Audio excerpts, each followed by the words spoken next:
So sorry, as I was saying that if there was one common thread between the two sessions this evening, then it is the idea of schisms. One experienced, the other explored. Sudhir Kakar was pretty much the most, a pioneering psychoanalyst in India, perhaps one of the first. And it's very interesting because in that itself, he has ended up exploring the idea of self, differently experienced if you come from a Western tradition and differently experienced if you come from an Indian tradition. He's written more than 24 books, non-fiction books. He's written books of fiction, exploring historical characters as diverse as Bhartrihari, Darashiko, Mahatma Gandhi, Miraben, to Vatsayan, to, the range is really staggering. Most recently, he's got a book out on Rudyard Kipling, which really is a psychological portrait of somebody, who in a way reflects the schisms that we bear even today. Which is, what is it to be Macaulay's children, or today it would be, what is it to be Macaulay's grandchildren? So again, the common thread across Sudhir's work has been to examine what is the nature of Indianness, what was it earlier, and what is it that we have inherited. It's a question resonant for us all. Again, it would be impossible to run through all the awards, all the eminences that Sudhir has acquired over a lifetime of working and writing. So much more interestingly, it would be to really essentialize and understand from him what is it for us to be Indian today. Ladies and gentlemen, please join me in welcoming Sudhir Kakar.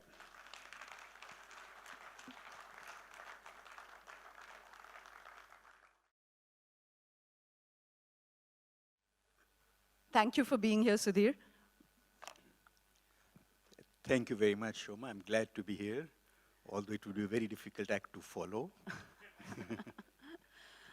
As I was telling you earlier, Sudhir, that you have such a prodigious body of work that to get one's head around it is quite a task. So for you to have produced it is really, first a salute to you for that giant body of work across so many issues and so many concerns. So, well, Shoma, if you live long enough, as I have done, they come out one by one. So, Sudhir, if I were to kind of knot all of that together and ask you the opening question, it would be that if you were to put us as a people, as Indian people, or our Indianness on the couch, what would be the key characteristics that would emerge if you were psychoanalyzing it? Okay. There's not one. There is a kind of a constellation of characteristics. I think I'm going to say only one or two, perhaps. I think one is... Sudhir, will you just speak a little? Okay. I think one is our great emphasis on connectedness, relationships and connectedness. And now you see that reflected in all over. First, look at the body. Our image of our body comes from Ayurveda, and it's an open body. There is always an interchange taking place between outside, inside. So seasons affect it, the place is affected. So a Western body is like a fortress. It's closed with very little drawbridges to the outside world. And what are the consequences of those? Well, the consequences, for instance, are that when you develop psychologies, they're all with it from biology. So biology becomes extremely important because of the Western emphasis on the body. The Indian emphasis on the body is seasons, planets, they go into the occult, then also the influence of stones, etc.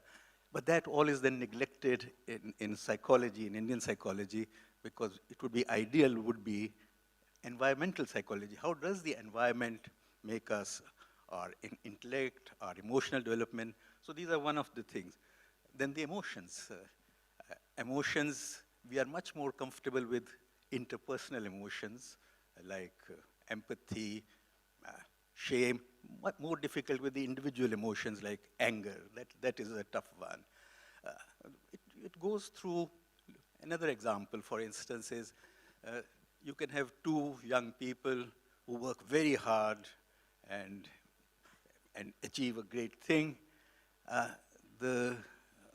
Western, well, the individual emotional one would say, my achievement emotion. The same person, an Indian who would achieve the same thing, would say, how proud my family would be.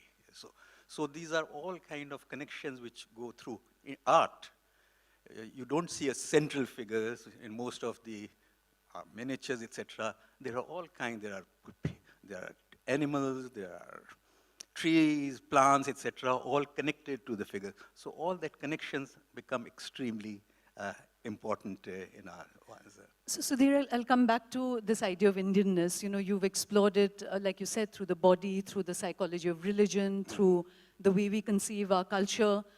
So all of that, and your books have examined all of that.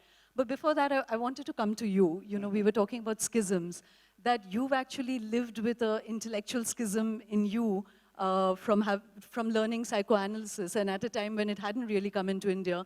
So you've had this kind of Western Eastern or Western Indian divide intellectually and emotionally within yourself, and you've grappled with it. So again, can you explain to us what that schism is and how you dealt with it?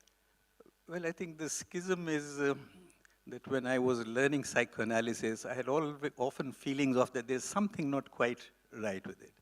And now I think we know that most of the psychology which we also teach in our university colleges comes from a very small subset of people who you call weird, W-E-I-R-D, Western, educated, rich, industrialized, developed. So it's most of the psychology produced, and what we learn is from them.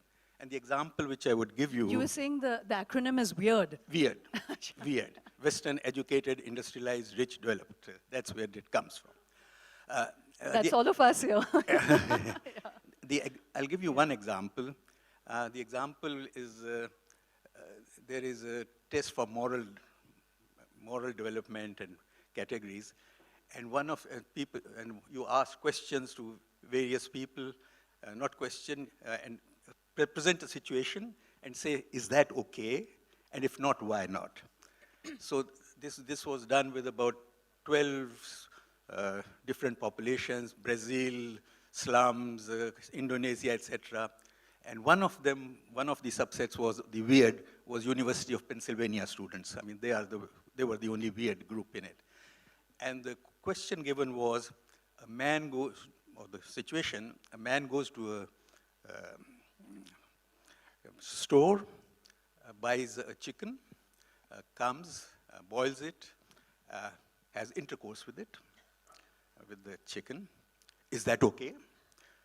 All the others, 11, there is something wrong with it. Only the weird group said, yeah, this is okay. It's his chicken, private property. It's being done in private. Nobody's being hurt, so it's okay. Now, this is the answer, of course, of the weird one. And most of our psychology, which we learn, does come from this weird group. But so that was being injected into your intellectual framework. I asked you about the schism. So, and then what was the Indian side of you telling you, you know? Sorry? I was saying that you lived with this intellectual schism within yourself, which was the Indian idea of reality, yeah, and the Indian idea of the body-mind spirit complex. And then there was this, the chicken, you know, intercourse with a boiled chicken is all right. There was that. So what was that schism? Well, I think that schism has been very productive for me because it started making me wonder about, is there a human nature which is separate from culture? And then I've more and more, I don't think so. I think culture is so much inside that we don't even notice it. There is another one of, I don't know if you have heard of what is called the Müller-Lyer illusion. These are two arrows, and they're like that, and you put, one is facing this way, and one, I don't know if you know about it, how they're done. If I had a board, I could have shown that to you. It is, and if you show them, and one looks great, bigger, longer than the other one. And everyone, so this should be a normal one. But what it is because we grow up in these rectangular streets, buildings, and you see walls, etc. People who grow up in huts, round huts, don't have that illusion at all. So which means the culture, aesthetics which grow up even forms how our brain processes information. So culture goes really very, very deep, which we don't really value as much. So we take for granted whatever is coming, that it is all universal. There is very, very little universal. So I'll come back to this idea of reality from the Indian perspective and from a Western perspective, Sudhir, but you have such a fascinating character, a canvas of characters that you've written historical fiction of, or, some kind of fiction around them. And I would love to ask you why you did those characters and, what was the schisms which kind of still speak to us today. So let's start with your latest one, which is on Rudyard Kipling. Okay. He's someone that you've kind of said that you don't like at all as a character. Why would one seek to write about somebody that one doesn't like? And in the process of writing, what did you discover that made it worth your while to write a 200-300-page book on it? Okay, all right. First of all, I always know afterwards why I did it when I'm asked this question, because you have to find an answer to it. And my answer is twofold. One is I grew up in a very westernized milieu. I'm talking about the 40s, of civil servants, army officers, professionals. And they were very much influenced by the British, not only that they ate porridge and toast for breakfast and wore smelly socks and shoes in a hot Indian climate, but also the colonization of the mind which happened. And they were very much against the independence movement and all. This dhoti wala is going to come and rule us. Now, this is my protest against that was that I never went to Britain to study. So I went to Europe because that was my protest. Big protest. Big protest. But now when I got older and mellower, I wanted to reconnect with all these people and Lahore, where my family grew up. And Kipling was in Lahore, and he was the epitome of these kind of ideas of the British superiority, colonialism, and etc.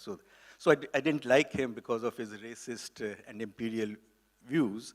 But when you start writing about his character, the character won't come to life unless you have empathy with the person. So I started seeing his demons and his passions and his depressions and all. So I wouldn't say I liked him more, but I disliked him a little less. Well, this is the first time we've heard of a book project that, a writer starts on someone he dislikes and ends up disliking them a little less, but spends so much time on. Yeah. But much more importantly, Sudhir, so like you said, Rudyard Kipling had, a lot of demons within him, Yeah. but also had a very fractured relationship with India. He was a racist, he was colonialist, the archetype of the white man's burden. Yeah.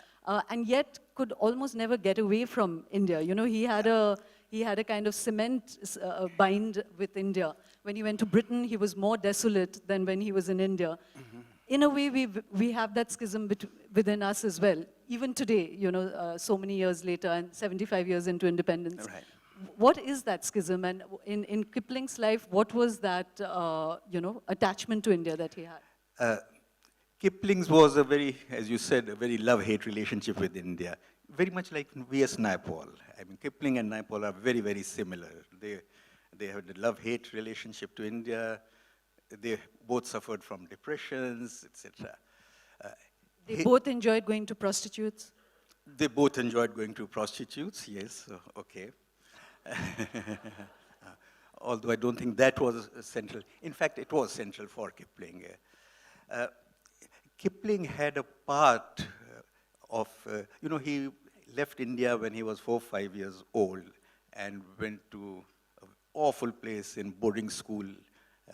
I think the English boarding schools ruined Englishmen as persons, perhaps made them better rulers because they took all sympathy out of them. So his was the Indian part, the very suppressed Indian part, which came out in his writings much more than in his pronouncements about India, and in his Indian writings. So, Jungle Book, Mowgli is Kipling. Mowgli is very much Kipling himself. So, and in Kim. What he had with what the Indians not liked about him, but I'm talking about the westernized Indians, that the British and we shared very much the hierarchy, part of it. Absolute hierarchical society. The British in India became much more hierarchical than they were at home. And of course, with our hierarchy, caste, etc., this is a very, very good thing.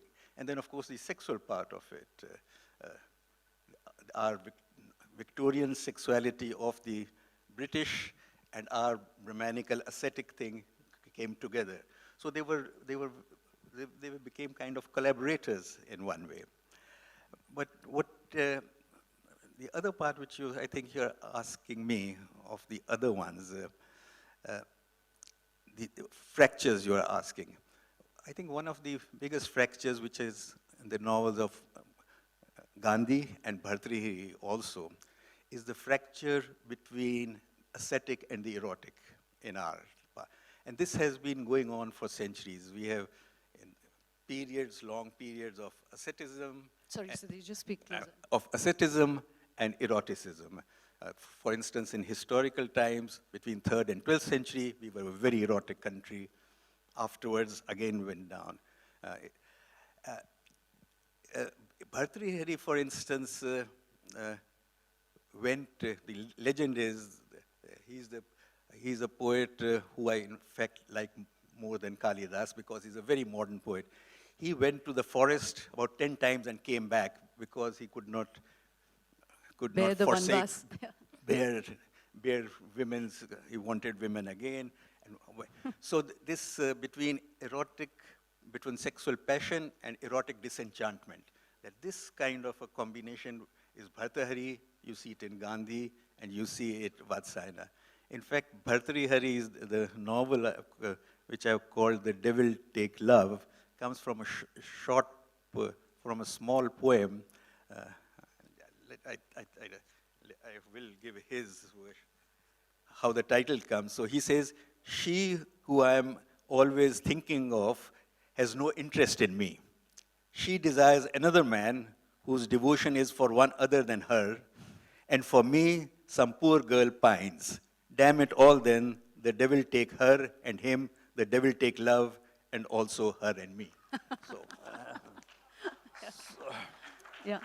So this kind of oscillation, and that has been very much a part of the Indian character for a very, very long time. At the moment, we are in the erotic one again, since last 50 years, but this pendulum is going to swing again because I think this is part of us, and this pendulum swings have gone much faster now because of our, with the global information, our connection with that, so these pendulum swings are getting Are you telling us, along with climate change, we are also now going to go into a 50-year period of asceticism? This is really like double jeopardy. No, we won't go into it because there are always incremental changes. I think this is because of this erotic pendulum again coming in the 50 years that we have Section 377 gone, for instance. So these are incremental changes. Otherwise, it wouldn't have gone so far. But you can be sure that against that pendulum will come again, because this is really very much in us. In fact, sorry, just 1 minute. I was just, I saw a letter by Tagore to Miraben, where he writes that according to the Upanishads, the basic contradiction is between tapasya and anand. And Gandhi is the prophet of tapasya, and I'm the poet of Anand. And this is the basis of creation. So this is, it's not only me, it's almost very much an Indian way that we have never been like the ancient Romans or the ancient Egyptians who completely go into sexual excesses, etc. We've always had some kind tension of between tension between the two. So this is one. So, you mentioned about Gandhi and Miraben, and the other fascinating characters you've really examined this dialectic and tension is between Ramakrishna Paramhansa and Vivekanand, both in the erotic aspect as well as the religious aspect. But if you look at Gandhi and Miraben first, what does their relationship show us? Because she also, there was a kind of beyond just the devotional relationship of feelings that she had for Gandhi, and yet he's completely blind to it. She goes back devastated by several men. But what does Gandhi's sexuality say about our civilization as a whole? Well, Gandhi's sexuality is very much the same thing. Ascetic tradition. No, not the ascetic tradition, but this fighting of he was very much, he was very erotic man. He was a very and he knew it. For instance, with Miraben was, not only Miraben, there were other women also. He would always have them come near because he wanted the nearness, but that would threaten him, and then he would send them away. So he always wanted to find a space where he's not threatened because his own... But you know, we always look at his experimentation. What impact did it have on the women with whom he was pushing and pulling according to his whim? He would have been called a sexual harasser today, yeah. Hashtag Me Too Mahatma Gandhi. You know? And now it's the Bhaks and the Gandhians who are going to come after us, you know. But so yes, so there was that power dynamic that he was merely using people as props in his own experimentation. Yeah, but his was very much the Indian one of that sexual power channeled into spiritual power. And whenever he felt that he was losing spiritual power, when, for instance, when during the partition riots, etc., that's when these experiments, that have I lost my spiritual power? Is my brahmacharya celibacy gone? So he was testing that. Personally, I think he was fooling himself. It was much more, he was a 77-year-old man, cold, etc. It was like King Lear. He really wanted warmth than anything sexual. Sudhir, that's a pretty radical statement. You know? No, I mean... Mahatma Gandhi was a bit like King Lear. He wanted warmth. You know? Well, this is my kind of the, analytic, I think he was, yeah. Yeah, I'm going to come back, in fact, to that conceit of the, you know, the mind in the Western tradition and the Indian romantic idea of reality. But just before that, about Ramakrishna Paramhans and Vivekanand. Your book starts with a fascinating line about Gopal stopped having the visions when he began to grow breasts. That line I liked, yeah. Yes. Yes, but you know, when you're describing the transformation or transmutation of Ramakrishna Paramhans, you know, when he's from a boy to turning into the spiritual guru he became, it has tremendous eroticism in it. You know, the passage about the awakening of the Kundalini is really... So is that really is that out of your imagination? And then other commentators will then comment about Sudhir Kakar later, you know? Or is it really drawn from religious texts about the awakening of the Kundalini? Yes, I mean, as I said, Gandhi himself, he said it also, that he completely believed in it, that the erotic power or the sexuality, they have a very concrete part of it, that the semen which is not spilled out is raised through the Kundalini and comes to the head, and where Kundalini comes. So sexuality into spirituality is very much a transformative goal of Indians or Hindu society. So, you know, the reason I was asking that, Sudhir, is that this clash between the West and the East, we are all a product of that. You know, we are constantly struggling between the kind of European rationalism that we've been schooled in and that we feel to be scientific and modern, and our own more atavistic, emotional, spiritual selves, which is the Eastern aspect of us. So we are constantly living between those planes. That is really captured in the relationship between Vivekananda and Ramakrishna Paramhans, you know, because he was very drawn to that. So can you help us understand that relationship, and why did Vivekananda finally succumb, you know? What made him finally succumb to Ramakrishna Paramhans? Because this was also the importance of the spirituality part of it, and the wanting. Now, the Ramakrishna is the most interesting person, I think. I mean, he's my favorite guru. There is an openness about him. He does not try to deceive you. Says exactly what he wants. His language also is very, very, very kind of, one would say, street language of. I won't quote him when you see what he writes about. No, please quote him. We need some entertainment. You don't want. You know the Bengali words for the anus and for the genitals, etc., which Ramakrishna was doing.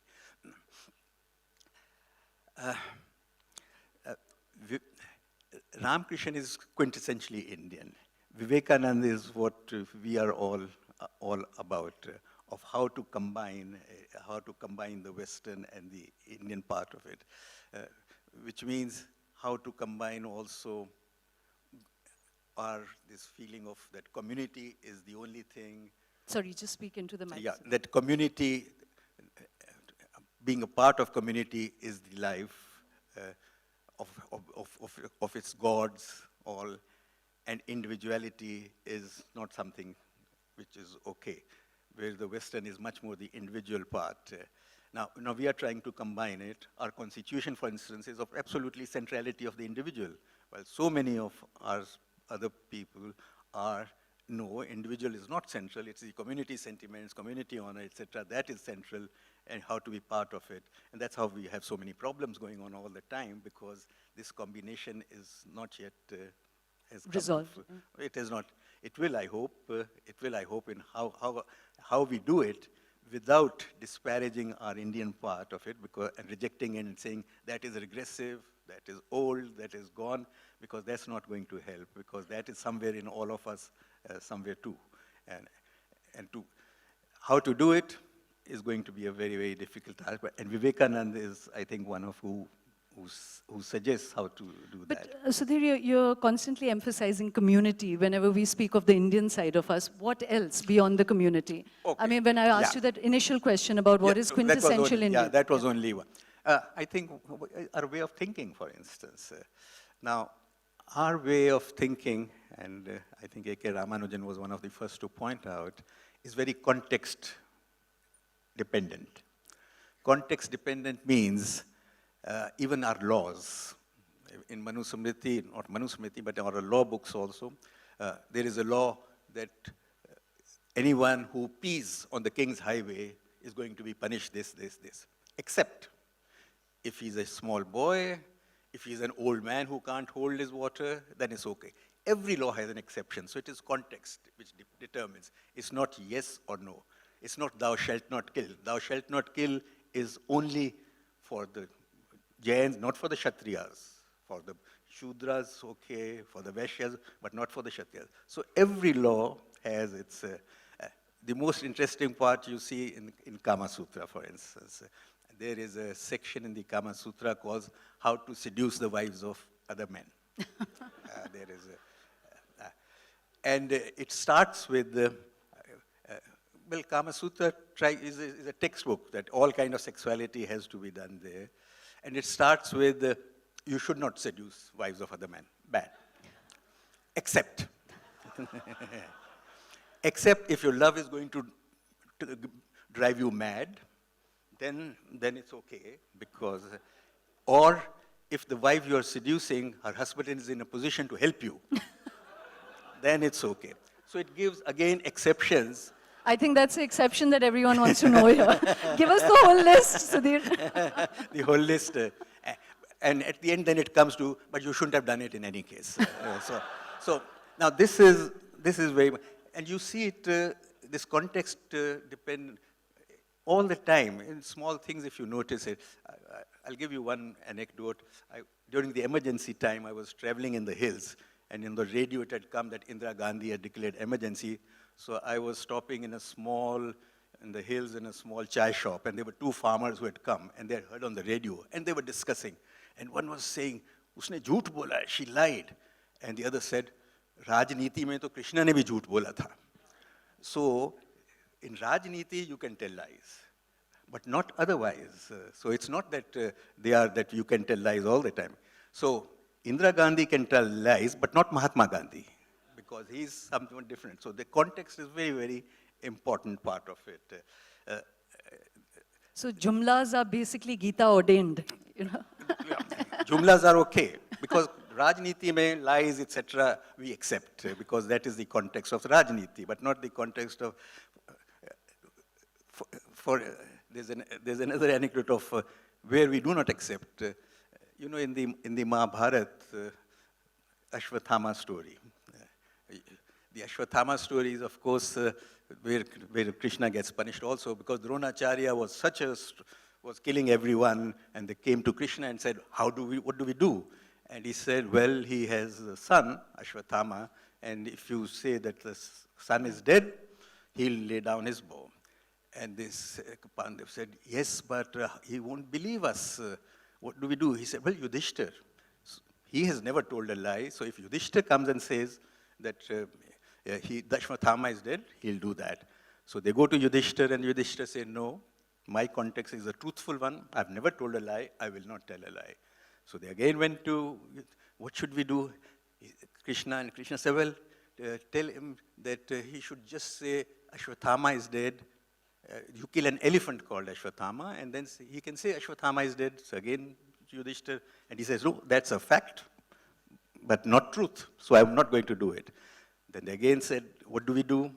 Okay, he can say Ashwathama is dead, but the elephant. But when he says, but the elephant drums loudly, so he'll only hear Ashwathama is dead. So that's what they did, and Dronacharya. Now the thing is, after the war is finished, they're all going to heaven. Everyone drops. Krishna also, he cannot come to heaven because he had done that.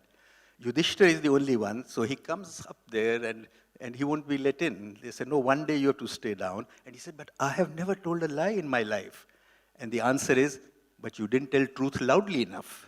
So you see, we can be very strong also. It's not that we are immoral, but only the context is much more important than the otherwise. But there's a very interesting paragraph in your book on Rudyard Kipling, where the British say that they're absolutely maddened by the Hindus and they like the Muslims, because even if they're wrong, they stick by the fact that they're wrong and they're assertive about it. Yeah. But the Hindus have them wrapped in circles, because of those caveats that we have for everything in our lives. Yes, so. and it is still there. I mean, I did a book on Hyderabad riots after the Babri part of it, and was talking to, or had questionnaires for Muslims, Hindus, and one of the questions was to kill during riot. Is it wrong, right, etc. And the Muslims had it. No, it is wrong to kill.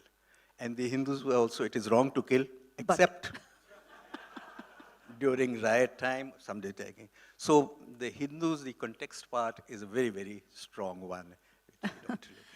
So, Sudhir, we were coming to this idea of reality in the Western tradition and the Indian one. And, could you elaborate on that? Because, you speak very interestingly about the fact that through psychoanalysis, there's the idea of the self as being an imprisoned citadel. Everything that goes on within your own mind is what you examine in the Western tradition, the idea of individuality that you were saying. Whereas in the Indian tradition, you've called it the romantic idea of reality, which goes across time, across different lifetimes. Could you elaborate on that for the audience? Yeah. The Western tradition is much more in tragic. Tragic is both. Tragic is that, well, I mean, life has so many problems. There would be pain, etc. But you deal with it, and life will come to an end, and you accept it. But ironic is that all God have clay feet, so don't worry about it. And Indian is much more the romantic one, that no, life is a quest. If you do your things, spiritual or your dharma, etc., you'll go higher, you'll discover another reality, which is higher, much, much better than the reality you have. So which is the romantic vision of reality. And the romantic vision of reality is, of course, incorporated by our godmen, etc. That is why we also go to them, that they have an access to this vision of reality. Now, whether that exists or not, we leave it there. But we are much more into that romantic vision of reality than the other one. So they're now in so many years of really examining both these traditions, the sources of strength for people who inhabit a Western emotional world and the sources of strength for people like us who inhabit an Indian emotional world are very different. Today, would you make a judgment call on which sources of strength are better or stronger? Would you be able to put yourself out and say that? No, I don't think you can. Whatever you believe in is the source of strength for you. So what do you believe in today? Have you eschewed your Western education? I have become like a husband in an Indian family who has a conflict between wife and mother-in-law. One is the Indian and one is the Western. That he withdraws a little from both of them. He looks critically a little at both of them. Gone into the Chinese tradition.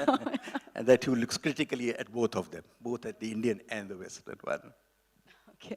I'm going to open this up for questions within a minute, but just because the idea of the body and sexuality is something that'll, still interest everyone, that you didn't finish speaking about Bhartrihari. You said that, yes, he was the most open and modern of the poets, but there's a lot of confusion about really who he was, So this poetry, where does it really stem from? What is the scholarship around it? And how did you sort of conceive him in your book? Well, Bhartrihari has written... And you quoted a very tame verse. Why don't you really share with us the pleasure of Bhartrihari? Of? Of Bhartrihari's erotic verse. I don't have the verses with me. Bhartrihari wrote 300 verses, 100 on erotic passion, sexual passion, 100 on erotic disenchantment, how bad it is, and 100 on niti. So my Bhartrihari comes from the erotic disenchantment and sexual passion between the two of them. So this, I don't have, because they're wonderful verses, they're like the small verses. So that's why I said Kalidas is very much wonderful of nature coming in, etc. Bhartrihari is very modern in his sensibility. Let me just see what questions the audience has. Just while I'm reading that, the other major work that you have is on the mystics and shamans, the Veds and the whole alternative tradition of medicine in our country. And typically, we've been brought up with a Western mind to reject that, to hold it in condescension. You actually went and really examined that whole tradition. What did you come away finding? Did you have a new respect for that tradition? Yes, very much. The respect for the tradition, as I said, it is what you believe in. If you believe that your feelings of emotional illness or whatever you're feeling comes from inside you, then the Western tradition is what psychoanalysis say. If you believe it comes from outside, that your body is open to jeans, boots, etc. So the modern one, I think, let's say from 17th century, is it that it is not outside. But if you believe that it is from outside, then of course it works. It works very well. Wow, are you saying that, that reality is that relative, that if you believe in it, it actually works? Realities are very relative. And there's no such thing as reality. There are all kind of hard reality and soft reality. So realities are not reality and not reality, but there are some soft realities. So some reality is not like being on a dentist chair, that is a very hard reality. But there are other realities which you believe, imaginative reality, which are softer ones. So realities are really in a... Where does the great Indian obsession with astrology fit in this ladder of realities? Astrology, well, again, it is the open body, all that we are connected to the planets, so it's all things, etc., they're coming in, they are influencing us. So it is very much, first, the open body, and second, that it is not from outside and from inside. No, it is not also only Indian. I mean, one must say that the Indians also have, that it comes from inside. I mean, the higher Hindu traditions are the 5, Kam, Krodh, Ahankar, etc., which are all inside. The Buddhist also. So what are called the mature Indian tradition is also saying the same thing, that it comes from inside, all your illness, nothing is from outside. So, there's just one question for you. Usha Venugopal's asking that Indian philosophy talks of turiya, the witness to what the individual goes through in life. As a psychoanalyst, do you think this is applied in psychology to provide awareness to a client? No, because this is something which is not considered in the Western psychology at all. There it is how much awareness you can have, consciousness. Up to dreams you go, but not the dreamless sleep part of it. Okay. Last question, Sudhir, that, the big dilemma today is in our idea of Indianness is this kind of move to the right. It's a kind of essentialization of ourselves. You said earlier that actually we can't afford to reject the ideas of Indianness, which, many were brought up to reject Indianness and embrace the West as the idea of modernity. How will Indian modernity express itself in the next 10, 20 years? What do you see to be the great conflict lines there? Well, I think this conversation, which is often conflict between the Indianness of the community and the individual part, whether the centrality of the individual or centrality of the community, that is going on. Now, both have their problems too. I mean, individuality, the problem is greed, selfishness if it goes too much, and community, intolerance, exclusivity. So those problems are there.